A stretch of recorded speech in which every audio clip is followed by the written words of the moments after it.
我老婆总偏心她弟弟，常常背着我偷偷给她弟弟零花钱，还把给女儿买奶粉的钱给弟弟买名牌衣服。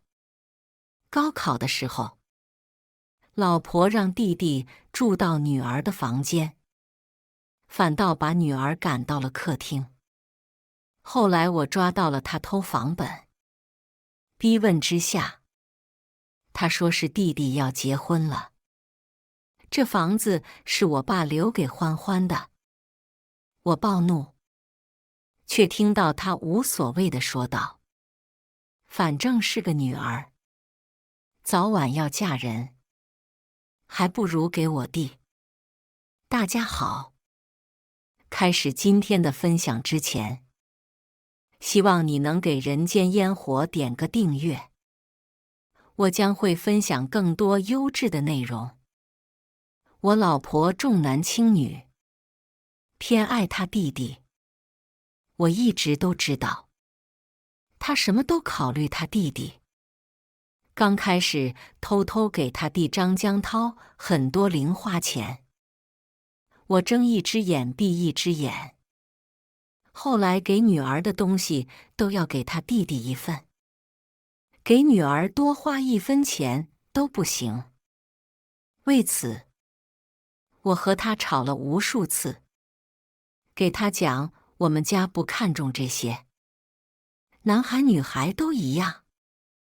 弟弟长大了，也不能总是依赖他，总要独立生活。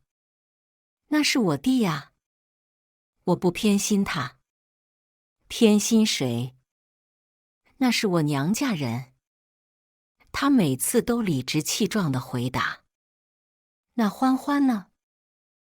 我们女儿也是自家人，哪有小的让大的道理？欢欢是我们的女儿，却一直被我老婆嫌弃。小舅子张江涛在电话那头听到，咋呼道：“我是我姐的家人，你欺负我姐，我可是要给她出头的。我亲姐不帮着我，帮着谁？欢欢是女孩，能有什么出息？”我回答：“什么都不是。”他们姐弟认定我反驳就是欺负他们，每次都好似是我的错，我只能把这苦水吞下去。他在一旁帮腔：“对呀，我弟和我流的是一样的血，不向着我，向着谁？女儿是爸爸的小棉袄，和我有什么关系？你也别太担心了。我对欢欢也尽心了，能亏到哪里去？我对他算是一忍再忍。他是孩子妈，我在生气，又能怎么办？他出身农村，后来搬到了城镇。我是和他相亲认识的，一下两人都算是看对眼了，就在一起了。我外貌不出众，但好歹家里有点钱，父母都是文化人。我知道他不是真正看上我，只是看上我的家庭。但我家里催得急，他算是各方面都匹配的。他家里不容易，我体谅他，但看着欢欢失落的样子，心里却不是滋味。他背着我偷偷给他弟弟零花钱，还把给女儿买奶粉的钱给弟弟买名牌，却不在乎欢欢穿着不合身的衣服。我不会买小女孩的衣服，托我妹给她买，被我老婆张爱楠看到了，她气得不行。你让小姑子买衣服，到时候你们家怎么嚼我的舌根？女孩买那么多好看的衣服干什么？年纪小小的，就打扮得花枝招展了。我怒发冲冠。女儿要富养，你别以为你给你弟塞钱。买衣服的事情我不知道，我女儿穿好看点怎么了？女孩家家都爱美，你至于说这么难听的话吗？哪有这样说自己女儿的？你再这样……他先是心虚了一瞬，随后听到我的威胁，瞬间不高兴了。我嫁给你本来就吃亏，我这个年纪这个相貌，嫁给谁不好？你还这么说我？我所有的话都堵在喉咙。是的，他比我小5、6岁，小家碧玉，也有些追求者。外貌和年龄方面，我确实配不上他。他见我没有话说，气势越长。我却看到了卧室偷偷探头的欢欢，小脑袋耷拉着，眼中的失落十分明显。孩子小，却也懂了些东西。我无意和张爱楠争辩，把欢欢带到房间。欢欢，不要听你妈妈说，你是我们家的小公主，以后家里的东西都是你的，谁也抢不走。可欢欢却没见脸色好转。可是妈妈不开心。我没关系的。不，我纠正他。欢欢，你的东西就是你的，不能让给别人，这是你应该得到的。爸爸永远在你身后。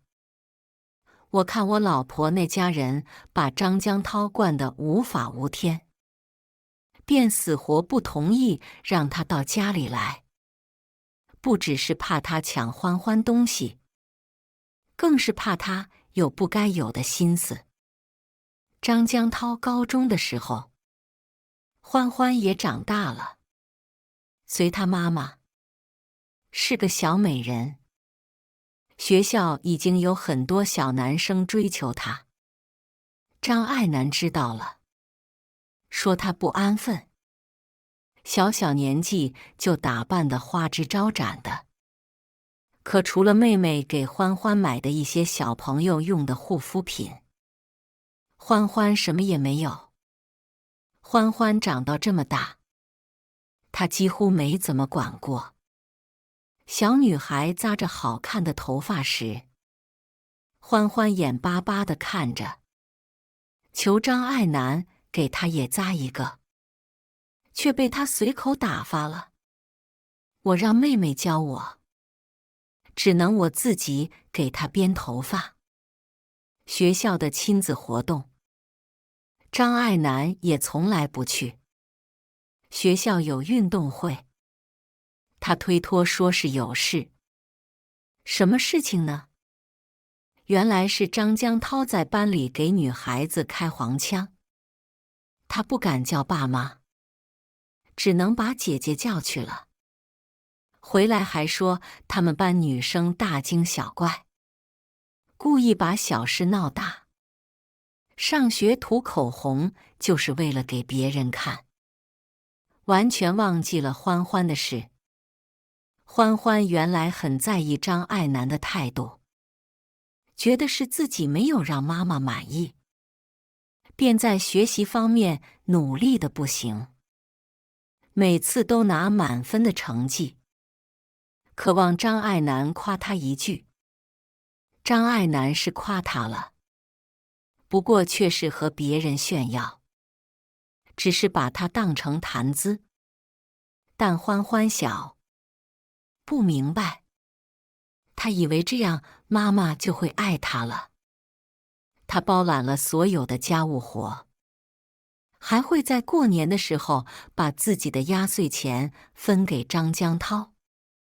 欢欢只知道这样才能让妈妈在乎他，才能让妈妈夸他。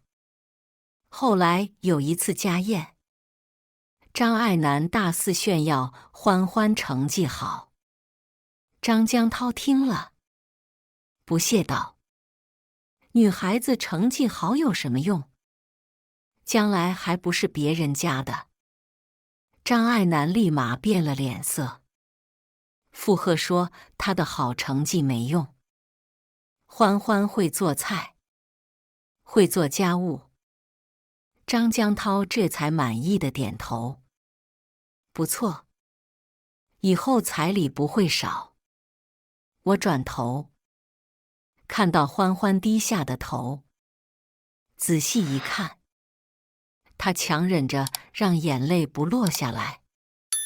任他年纪小，也知道俩人说的不是好话。欢欢在他们眼中，不过是物品一般，连人都算不上。他们只在乎能为自己取得的价值。欢欢在乎的、追求的，也都如同泡沫。我心疼，猛地拍桌。俩人一震，意识到自己的小算盘已经打得噼啪响，都不再说话。欢欢，我们走。我带着欢欢离开了。欢欢只是个小孩，如何才能接受自己的母亲不爱自己呢？他花了很长时间。晚上起夜，我听到欢欢在悄声的抽泣，心痛得不行，却无能为力。这是他成长中的第一课。可我没想到，尽管我很小心，却还是出事了。公司派我出差几天，我回来的时候刚好要高考了。一回到家，却看到客厅乱糟糟的。我一惊，以为家里遭了贼。一阵炫目的光在欢欢卧室亮起。我随手拿起门口的衣架，慢慢走进去。姐夫，你干嘛？吓我一跳。我一看，小舅子敲着脚坐在欢欢的书桌上，霸占着欢欢的电脑，把欢欢的房间搞得一团糟。怎么是你？欢欢呢？我皱眉，怕他对欢欢怎么样。姐夫，你家连个可乐都没有。欢欢呢？我问你欢欢呢？我看他眼神飘忽，着急地问：爸爸。欢欢揉着眼睛叫我。从客厅走来，我仔细一看，欢欢的卧室被张江涛霸占了。那欢欢睡哪儿呢？欢欢的被子出现在了客厅的沙发上。这时张爱南也走了过来，不满我对他弟的态度。你大惊小怪什么？我弟高考了，我让他住这里不行吗？离考场近，欢欢睡哪儿都行，又不是把他卖了。你着什么急？因为他弟弟要高考，就要霸占我女儿的房间，把这么小的一个姑娘赶到客厅睡觉。我青筋暴起，忍耐着愤怒，一字一句道：现在搬出去。谁允许的？张爱南。我不在，你就这么欺负欢欢？他脸上一弱，看了一眼他弟，又理直气壮了起来。高考可是人生大事，我跟你讲，你要是让我弟考砸了，你等着瞧。就他考300多分，还这么大费周章，考去哪儿？他这水瓶柱总统家都白搭。现在，立刻，马上，给我滚出去！张爱南立马面目狰狞道：“凭什么搬出去？这也是我家，你想都别想！我弟在这儿，你还敢欺负我？”张江涛看形势不对，立马挡在张爱南身前，强词夺理道：“他住这么久了，让我住一会儿不行吗？就算我考不高，你这样也过分了吧？还说要一辈子对我姐好呢。我在这儿你都这样。”俩人一唱一和，脑袋给我吵得懵懵的，真当我傻呢？如果不是那天晚上我偷听到他们的对话，这俩人还准备把我蒙在鼓里多久？那晚我起夜，路过张爱南房间，听到俩人悄声密谋：“姐，我啥时候能搬过去啊？家里网都不好。姐，你可不能不管我呀！你们家那个小女娃子用那么好的电脑多浪费。我住过去，肯定考600多分。你别急。”我听到张爱南的声音，脚步一顿：“这房子早晚都是你的，急什么？给欢欢的以后都到别人家了，你放10000个心，姐的就都是你的。”张江涛大笑道：“让姐夫生儿子，他不愿意。这下好了，又没人继承家产，不过便宜了我，不给我，他还准备给。”俩人无耻的对话让我怒火升腾。是，当初是我不要儿子，我们家没有，从来不重男轻女，生男生女都一样。可张爱南不这样想，她生了欢欢，我妹却生了个男孩，她实在抬不起头，找上我说要2胎。我安慰她说没事，女儿也一样。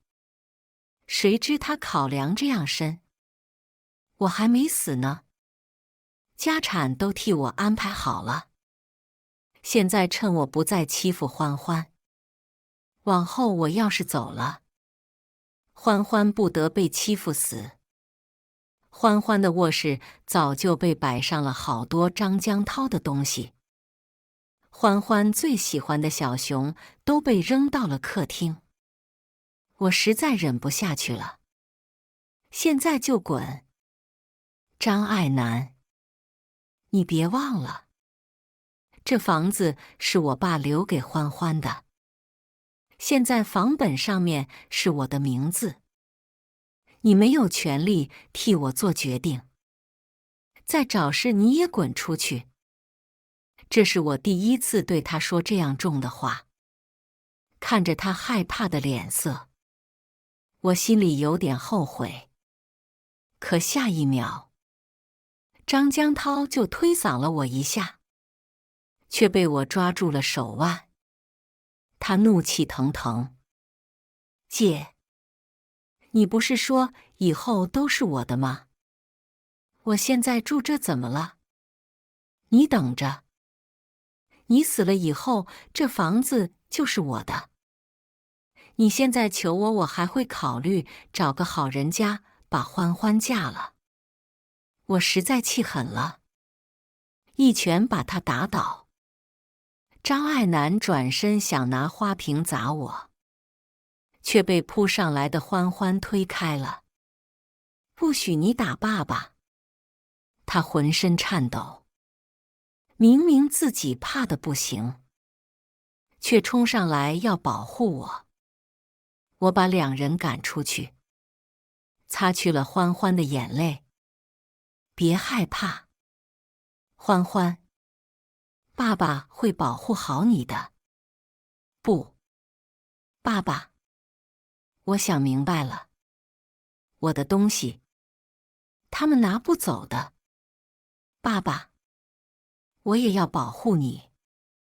看着他坚毅的眼眸，我突然有了泪意。我的女儿终于长大了。张爱楠被赶走后不久，就又灰溜溜地回来了。张家认定了她是嫁出去的姑娘，泼出去的水，还盼望着她能扶持家里。现在被赶回去，自然没有好脸色给她。我实在不明白，她明明也是重男轻女的受害者，为何却还要这样对欢欢呢？她好像天生就认为，男的才能传宗接代，男的是天，是地，而自己天生就是为了自己的弟弟服务的。看着他每次污蔑其他姑娘的嘴脸，每次骂欢欢的表情，我都觉得他是嫉妒。他明白自己重男轻女的观念根深蒂固，自己被驯化了。他清醒，却又不能脱离。见到了别的幸福的姑娘，见到自小家庭优渥、无忧无虑的欢欢，他极度的发狂。后来，偏爱弟弟、厌恶女儿成了他的本能。但现在的他，又敲响了我们家的门。开门的是欢欢。张爱楠看到欢欢，却怔了一瞬。他从来没有仔细看过欢欢。一眨眼，小时候跟在他屁股后头喊妈妈的小女孩长大了。他不再渴望她的爱，渴望她的夸赞。看着他的眼神中只有陌生和防备。张爱楠伤心了一瞬，伸出去想要摸欢欢头的手被躲掉。他讪笑着收回了手。这一瞬后，他又想到了这次来的目的，小心翼翼地望向里面找我的身影。欢欢，妈妈回来了，想不想妈妈呀？欢欢眼中的防备更甚，他没有说话。此时我从厨房出来，张爱楠看到我，眼神一亮。老公，我错了，我不会让我弟来咱家了。欢欢还等着我照顾呢。我冷笑。现在说这些，他不觉得可笑吗？现在说这些，你不觉得太迟了吗？欢欢都多大了？他需要你的时候，你在哪？现在假惺惺，装模作样给谁看？他哭丧着脸，要给我跪下。我一惊，忙扶起他。我错了，我真的错了。你们才是我的家人。我以前不知道你们对我这么重要。大滴大滴的眼泪落下，我瞬间有些心软。谁没有犯错的时候呢？他经历了这些，说不定会幡然醒悟。欢欢别过脸，也有些触动。我只能叹了口气。进来吧。张爱楠确实和以前不一样了。她开始主动给欢欢做饭，主动给欢欢梳头发，甚至还去接送欢欢上学。她给欢欢买了很多裙子，把她打扮得和公主一样，好似要弥补之前缺失的母爱。我原以为他真的改变了，可后来，我发现我错了，错得彻底。他所有的行为，都是为了迷惑我们。张江涛工作了，欢欢也上了高中。这几年风平浪静，但所有表面的和平却在有一天被瞬间打破。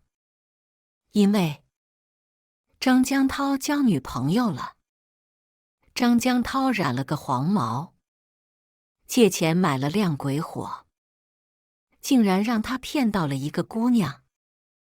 那姑娘也是有弟弟的人，家里什么都不给他，都偏向他弟弟。可这姑娘没有张爱楠这样好的运气，反而遇到了张江涛这样的人渣。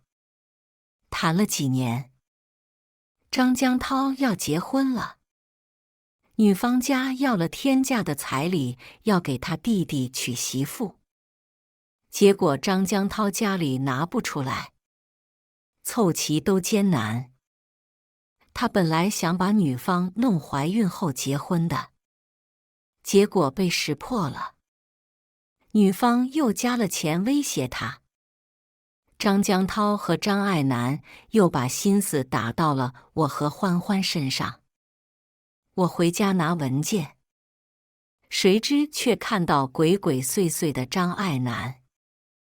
他悄悄开了我的房门，翻到我柜子下面的一个本本，塞到怀里，正要出去，却和我撞了个满怀。拿出来。什么东西？他眼神闪躲，没什么。我看你卧室有点乱，我正要帮你打扫一下。拿出来。他看我脸色不好，强撑着狡辩。你不要什么都污蔑我，我是为了你好。你是不是还记着之前那些事？你干了什么，你心里清楚。拿出来。我从他怀里把房本抢出来，扔到桌子上。给你弟的，对吧？你知道怎么卖吗？你就偷。说吧，这次又是为啥？你说什么？我不知道。欢欢听到吵闹的声音走来，疑惑地看着。张爱楠仿佛看到了救星。欢欢，你爸不相信妈妈，妈妈怎么对你的？你还不清楚吗？欢欢，帮帮妈妈。欢欢聪明，一看那房本就知道发生了什么。他不可置信地看着张爱楠，缓缓退后，站到了我身边。张爱楠看一个两个都不相信他，也不装了。我弟要结婚了，我把这房子卖了，我们买个小点的吧。我们家就这一个男丁，帮他也是帮我们家。我拿起房本，对他吼道：我们还以为你收敛了，谁知道你还想着你弟。你把这房子给他，你有什么好处？你和我们挤一个小房子，难受的不还是你吗？张爱楠，我和欢欢怎么对你的？你还有没有良心？他们要是真在乎你，为什么一次又一次牺牲你？他推开我，抹了一把眼泪。是，要不然我为什么嫁给你？要不是你家有钱，你还长得丑，我会看上你啥？这房子，你就给我一句话，你给不给？我大吼。不给。这是欢欢的，谁都抢不走。我告诉你，张爱楠，我的都是欢欢的，你弟1分都拿不到。他一听这些话，直接破防。一个女娃子要这么多有什么用？赔钱货，早晚嫁人。你给他的都给了外人。欢欢第一次直面这样的张爱楠，不可置信。虽然早就知道他的妈妈不爱他，但直面却是另一回事。妈妈，你也是女人，为什么？欢欢不解。本来就该这样。我没有的。你凭什么有？我终于没忍住，那一巴掌重重地落下。他偏过了头。随后，张爱楠指着我们俩，眼神阴狠。好，好，好，你们给我等着。我又被公司派出差，刚好是假期，只有欢欢一人在家。我不放心，怕张家的人又作妖。我再三叮嘱，却没想到又出了事。刚到机场，邻居便打电话着急地说：“你们家门口这么多人啊，你不在家呀？”我脑袋一阵空白，赶紧掉头回家。他们应当是打听到我要出差，却没想到我早上办公，下午走。摸着时间，着急的就开始出手了。此时欢欢也给我发了许多消息，说外面很多人在砸门，他很害怕。我连闯几个红灯，好不容易赶了回来。我安抚着欢欢，在远处观望着。几个黄毛小混混在我家单元门口，几辆鬼火停在外面。那几个黄毛在抽烟，烟雾缭绕中，我一下就看到了张江涛的那张脸。坏了，他们肯定是想趁我不在，朝欢欢下手。我又猛地看到张爱楠上了楼，手里拿着一串钥匙，当时把他赶走。怎么就没有拿走他的钥匙呢？要是欢欢出了什么事，我原谅不了自己。现在没有什么办法，如果我不上去阻止，那欢欢就要被带走了。我趁他们离开的一瞬，悄悄摸了上去。姐夫，好巧呀！张江涛灭了烟，笑盈盈地看着我。他们人多，我故作镇定。这么多人找我，可不是吗？姐夫，我正想找你借些钱呢。我挥开他的手。我可没钱。你没钱？你有女儿，有房子的，富有得很。姐夫，我就要结婚了，支援我些呗。他看着我阴沉的脸，此时笑得狰狞。几个和他一样大的小混混围上来。张江涛，我警告你，你这算是违法了，有事冲我来，别找欢欢。怎么会呢？我姐去找欢欢，我找你，正好。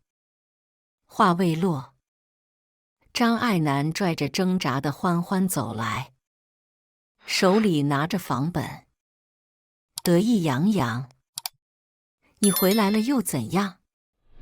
还不是落到了我手里？他难道不知道只有房主或者拿到房主的委托才能买卖吗？法盲！我心里吐槽，他们智商不够。我只要拖够时间就行了。我镇定。房子好说。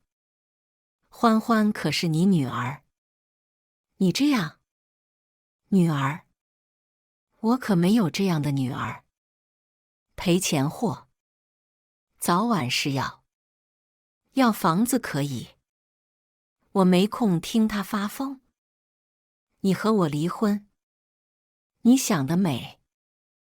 要是离婚，我后半辈子怎么办？你有义务养着我。而且，我把自己的女儿嫁出去不犯法吧？我心里顿感不祥。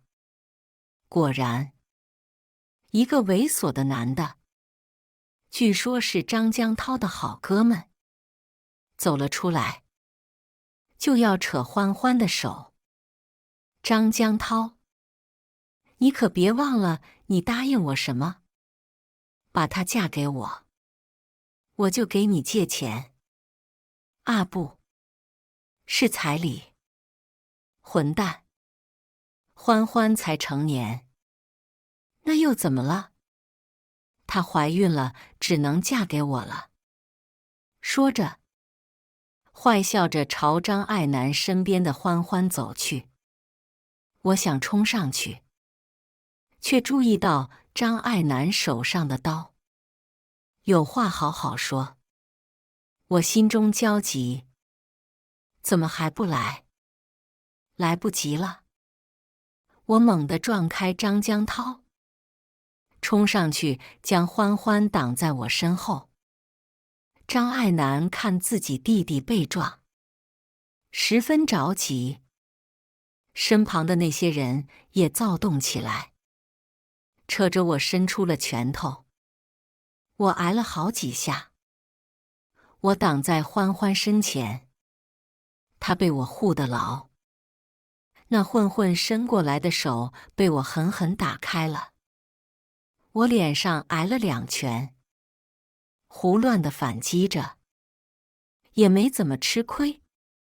慌乱之际，不知是谁动了手，推搡之下，那刀子闪着寒光，刺到了张江涛肚子里。转瞬一看，刀柄那头正是张爱楠。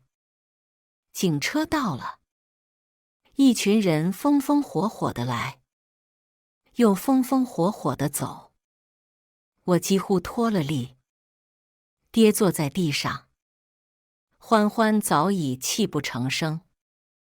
我心头燃起火焰。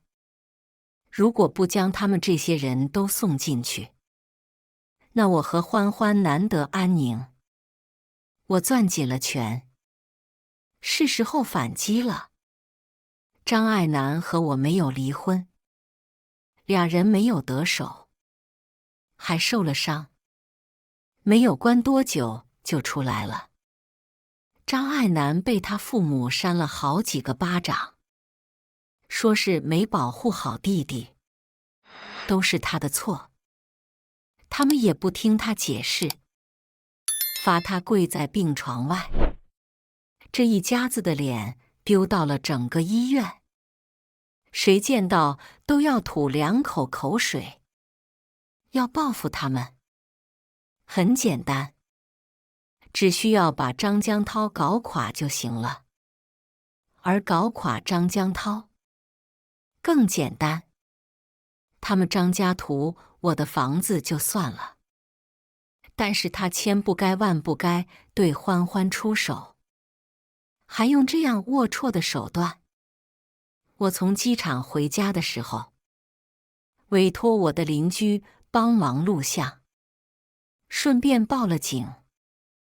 现在整个过程十分清晰，但我现在不准备就这样公布，这样激起不了什么火花。我委托别人跟踪张江涛，他坏事做尽。之前是我不追究，现在我十分注意，果然发现他露出了马脚。我委托的人给我发来几百张照片，我一看，惊讶。他不仅经常出入一家按摩店，还经常去那家按摩店下的赌场。我瞬间有了主意。刚好我有个朋友有些路子，我砸了些钱请求他搭线。终于见到了那个店的店主，那是一个精瘦的男人，表面上看起来老实，可眼中闪着金光。我便知道，我找对人了。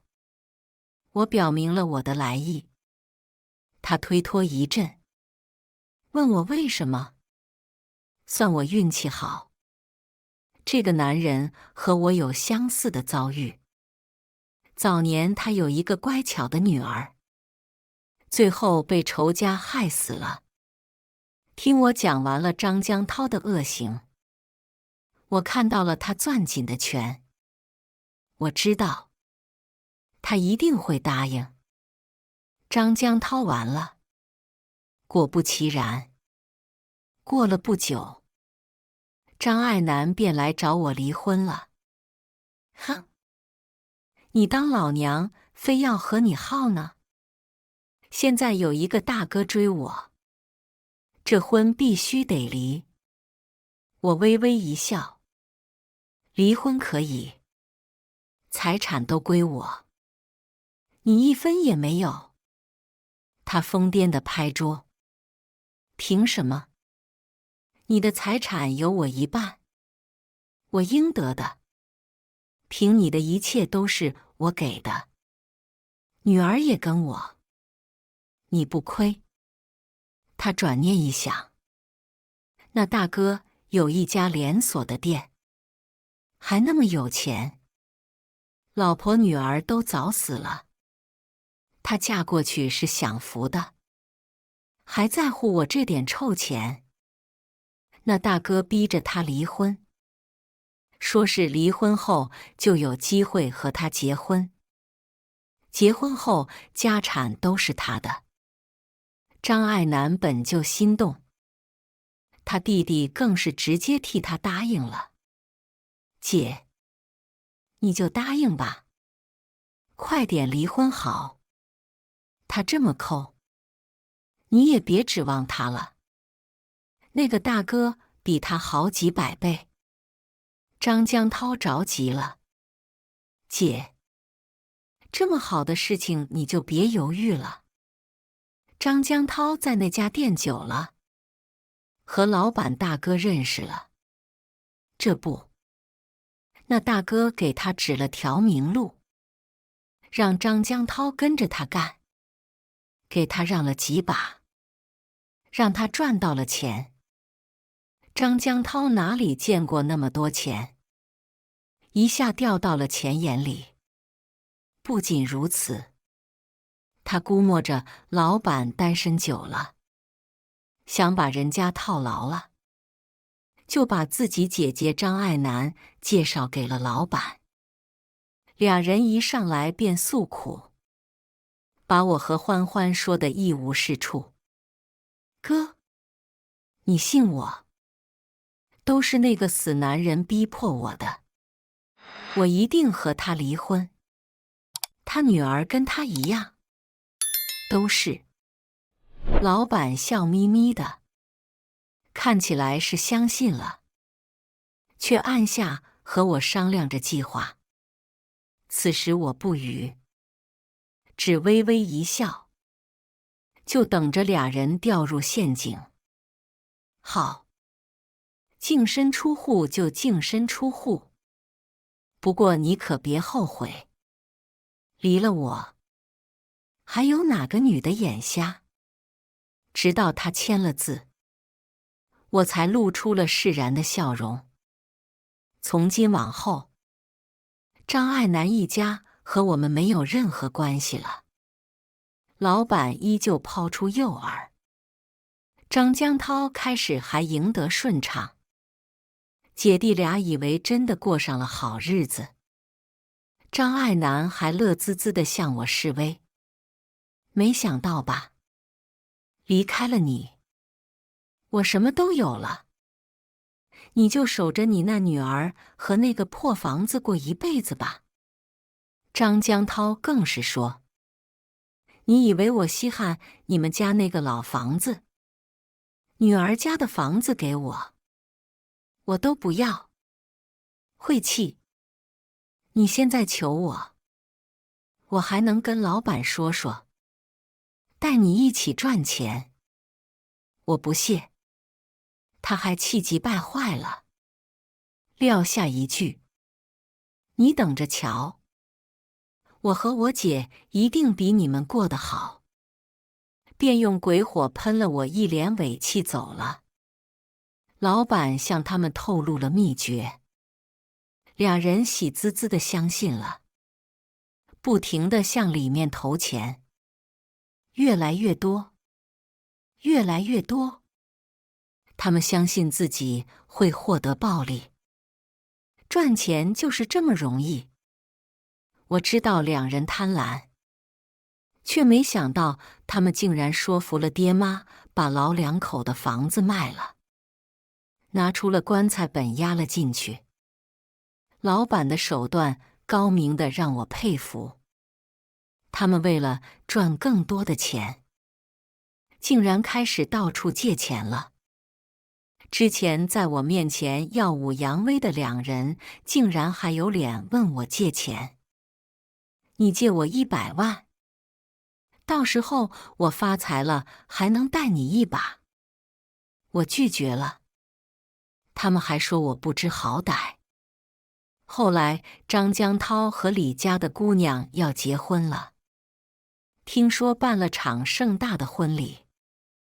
张江涛把他小学同学都叫来了，一副阔气的样子。张爱南本来也想和大哥一起结婚，结果大哥说二婚不吉利。他转念一想，可不能坏了弟弟的人生大事，于是就暂时歇下了心思，还给我发了请柬，说是赏脸让我看看。我当然得去，不过不是去祝福他们的，而是看看这贪婪的一家会落得个什么下场的。正好老板给我发了消息，该收网了。婚礼现场，宾客满座，张江涛穿着西装，人模人样的。张爱南打扮得喜气洋洋，又有些俗气，不仔细看还以为她才是新娘。她坐在台下，都没有出场的机会。婚礼全程，张江涛感谢爹妈，感谢新娘，感谢新娘的爹妈，半句没有提到她的名字。正要交换戒指的一瞬，门口有人大喊：慢着！一群保镖冲了进来，最后露脸的是那个老板张江涛。你黑了我的钱，砸了我的场子，还想在这结婚？姐夫，怎么回事？张江涛一脸疑惑，却瞬间被人按住。我不是投钱了吗？怎么就黑你的钱了？姐夫，冤枉啊！我没有砸场子啊，不是你教我的吗？老板大手一挥，我已经报警了。你在我店里砸我的场子，坑了我几百万，还侮辱员工，你还不承认？等着来人逮你吧！新娘瞬间放开了他的手，甩了脸，大声质问：怎么回事？你不是说稳赚不赔吗？他们家也投了不少。我不知道啊。姐，你快帮帮我，帮我问姐夫，怎么回事？张爱楠如昂扬好斗的公鸡一般凑上去，老公，怎么回事？他还以为那老板是我呢。对他这样耐心，如我所想，那老板根本没有听他说话，直接将他甩到一边。谁是你老公？没结婚，不要乱攀关系。就你这伏地魔，我凭啥看上你？姐，张江涛彻底急了。姐，你想想办法。姐夫，不，哥，我把我姐卖你行不？饶了我吧，我错了。张爱楠如被雷劈了一般，呆愣愣地站住，缓缓看向这个自己疼爱照顾了几十年的弟弟，眼中满是不可置信。他如今无非在自欺欺人了。父母重男轻女，他从小就被教育要爱护弟弟。他们说弟弟和他一条心，他信了，并且深信不疑。每次和我冲突，他弟弟都给他撑腰，他便以为弟弟是在乎他的，他的偏爱没有白费。可现在，残酷的事实摆在他面前，他的弟弟为了私欲要将他卖了抵债，他不得不明白，弟弟帮他是有条件的。之前是为了得到我们家的房子，后来是为了让大哥带他赚钱，现在什么都没有了，这个姐姐也就没有用了。张爱楠在张家如同物品一般。果不其然，他的父母也都赶快将他推了出去。用女儿换我们儿子吧，求求你了，我们家不能没后啊。两个老人就差跪下了。姐，你也不亏，去接几个。张爱楠从未如此愤怒，他伸手想打弟弟，却被瞬间制服了，被他弟拖到老板面前。张江涛谄媚笑着：“姐夫，我姐给你，我姐给你。”老板抚摸着胡须，微微一笑：“这可不是我说了算的。”诺。真正制裁你们的人来了。几人被扣押。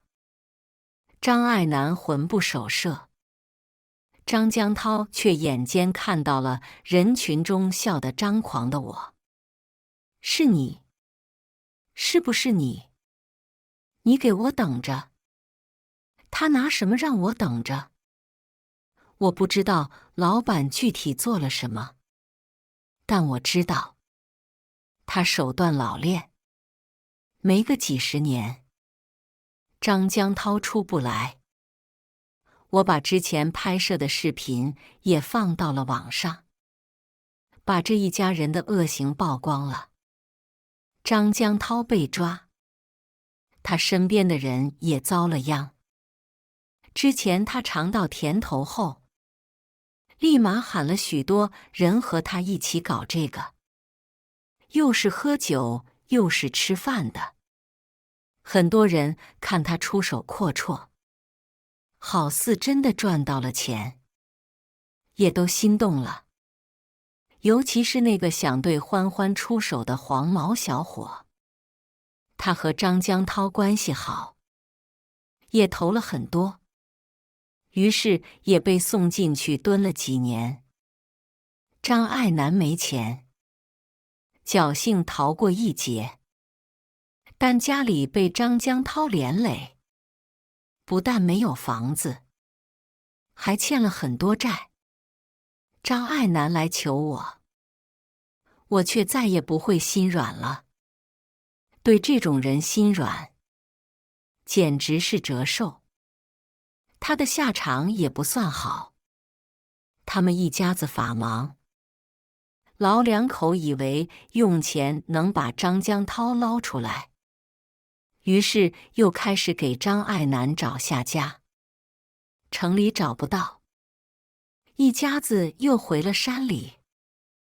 结果要把张爱南嫁给村口60岁的老光棍。那老光棍原来有过几个老婆，要么是死了，要么是跑了。那老光棍多多少少有些暴力倾向。张爱南嫁过去后就一直在挨打，脸上青青紫紫的。她回家求救，发现父母把老光棍给的钱又都送去捞张江涛了，让他再忍忍。他忍啊忍，直到有一天终于醒悟，他什么都没有了，而自己的亲生父母还在利用自己，榨取自己最后的价值，就是为了一个没有前途、道德败坏的罪犯。于是他拿起了刀。最后一次看到张爱南，是在欢欢大学毕业的时候。欢欢考了个好大学，是本市的状元。毕业典礼，有一个疯疯癫癫的女人偷摸的探头，却被保安赶走，嘴里还嘟囔着欢欢。我看着那个熟悉的背影，最终还是叹了口气。都过去了，可那是最后一次见到他了。不久后，便看到一个新闻：山坝村起了火灾，一个疯癫的女人杀了丈夫和爹妈，放了火。多亏了这场火，警察到场的时候，发现这里有许多被绑被骗过来的女大学生。这个村子里的人经常拐卖女性或者儿童，现在正在做进一步的调查。我准备带着欢欢去环球旅行了，所有的一切都过去了，我的女儿一定会平安顺遂，喜乐无忧。以上就是今天分享的故事。大家有什么想说的、想吐槽的，欢迎在下方评论交流。也更希望能给人间烟火点个订阅，我将会分享更多优质的故事内容。